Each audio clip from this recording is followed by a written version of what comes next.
boissons énergisantes interdites dans certains pays pour raison de santé publique sont autorisées chez nous et elles ont de plus en plus de succès auprès des jeunes, une consommation qui interpelle. Revenons en Belgique avec un véritable phénomène de mode, celui des boissons énergisantes. Elles ont de plus en plus de succès auprès des jeunes, notamment auprès des étudiants qui y ont recours en période d'examen, une consommation qui interpelle. Anne Lombarde.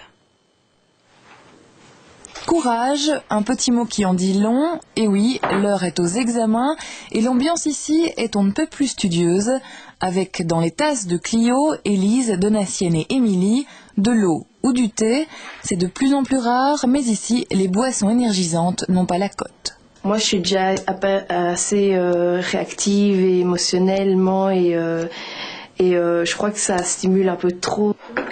Confirmation à l'heure de la pause. Pour ces étudiantes, le menu spécial examen est plutôt diététique, le but étant de rester bien réveillé et concentré. Comme on est toutes des filles ici, on mange quand même assez simple, on aime bien la soupe. Non, c'est vrai, le thé, enfin, on fait quand même attention, quoi. J'essaye d'office de dormir 6 heures parce que ne pas dormir, je faisais ça en première candie et ça n'a pas donné de très bons résultats.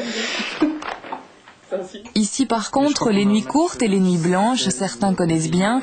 C'est le cas de Laurent, il commence ses examens lundi. C'est vrai que j'ai un rythme assez décalé, dans le sens où je me lève assez tard et puis j'étudie jusqu'aux petites heures de la nuit. Et alors, pendant la période d'examen, là c'est déjà un petit peu plus chaud, un peu plus hard, vu que les examens s'enchaînent.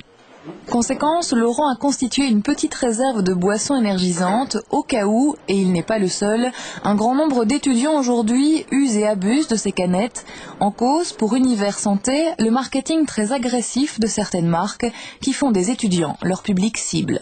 Les étudiants ont toujours rêvé d'une intelligence en cachet ou d'une potion magique. Et puis c'est sur cette vague que surfent les boissons énergisantes. Promesse mensongère, substance encore méconnue, en France, la vente de certaines de ces boissons a été interdite pour raison de santé publique. On n'est pas encore tout à fait sûr du caractère inoffensif de certaines de ces substances, taurines et autres. On se demande même s'il n'y a pas au niveau rénal des problèmes qui pourraient se poser. Les autorités universitaires aussi mettent en garde. À Louvain-la-Neuve, en effet, les boissons énergisantes ont d'ores et déjà raté leur examen. Comme l'alcool et les cigarettes, elles font désormais partie des sponsors interdits dans les auditoires et les locaux de l'université. Et c'est la fin de ce journal. Je vous remercie de l'avoir suivi. Tout de suite, la météo de Caroline de Sogne. Et puis le magazine Une brique dans le ventre. Une bonne soirée à toutes et à tous. À demain, dès la mi-journée. Merci.